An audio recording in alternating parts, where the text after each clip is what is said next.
beklenendi, özlenendi.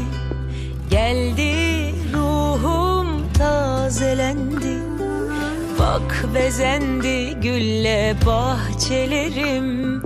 Çaresiz dertlerim çarelendi. Ömrüm ömrün kadar olsun. Sensiz geçen güne sitemkarım.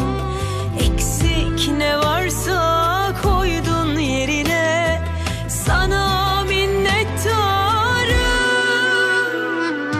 Dün gece başımı yastığa koydum.